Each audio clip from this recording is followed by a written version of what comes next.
Sorry I kept you waiting forever and a day. Now we're out here together with nothing standing in our way. Can you feel? After spending the day with the 650s, here are some of the things I hate about it. The exhaust note leaves something to be desired compared to its naturally aspirated competitors.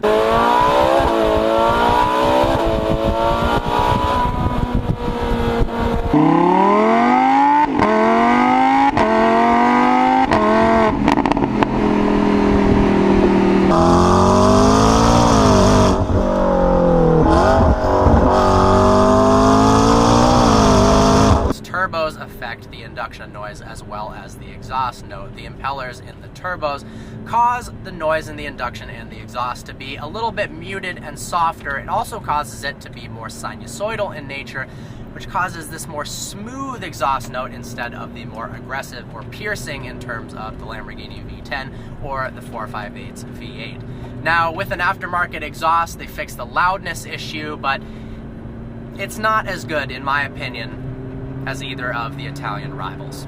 The interior ergonomics are terrible. You have to press the active button first before you can turn the transmission and the suspension settings. Otherwise, they won't do anything. If active isn't pressed, then manual mode does nothing. Turning these knobs is just a waste of time. They could have eliminated the active button and everything would work right off the bat. It also takes too many twists and turns of knobs and clicks to get anything done. To activate the front lift, it should just be a simple button. Sometimes you need to do that very quickly to get over something in the middle of the road.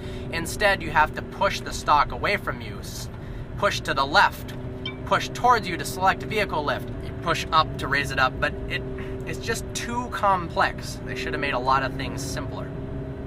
Another complaint a lot of McLaren owners have is the iris system crashing, just performing poorly in general.